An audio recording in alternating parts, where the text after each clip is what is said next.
আজকের আপনি mobile, computer, AI সবকিছু ব্যবহার করছেন একটা সংখ্যার জন্য। সেই সংখ্যাটি হলো শূন্য। আর এই শূন্যের পিছনে ছিল একজন ভারতীয় বিজ্ঞানীর অবিশ্বাস্য অবদান। খ্রিস্টপূর্ব 1476 সালে জন্ম হয় ভারতীয় গণিতজ্ঞ আর্যভট্টর। মাত্র 23 বছর বয়সে তিনি লিখেছিলেন বিখ্যাত গ্রন্থ আর্যভট্টিয়া।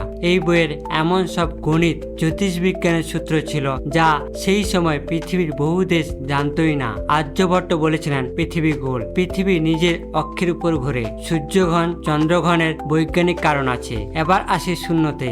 আজ আমরা শূন্য খুব সহজে লিখি, কিন্তু হাজার বছর আগে কিছু নেই বোঝানোর জন্য আলাদা সংখ্যা ব্যবহার করাই ছিল বিপ্লব। আর্যভট্ট তার গণিতে প্লিজ ভ্যালু সিস্টেম ব্যবহার করেছিলেন, মানে সংখ্যার অবস্থান বদলালে তার মান বদলাবে। এই ধারণার পর শূন্য ব্যবহারের ভিত্তি তৈরি করেন। তবে ইতিহাসবিদদের মতে শূন্যকে পূর্ণ সংখ্যা হিসেবে নিয়ম সহ প্রথম ব্যবহার করেছিলেন ভারতীয় গণিতজ্ঞ ব্রহ্মগুপ্ত 1628 খ্রিস্টাব্দে। অর্থাৎ শূন্যর ভিত্তি তৈরি করেছিলেন আর্যভট্ট, আর সেটিকে পূর্ণ গণিতের অংশ বানিয়েছিলেন ব্রহ্মগুপ্ত।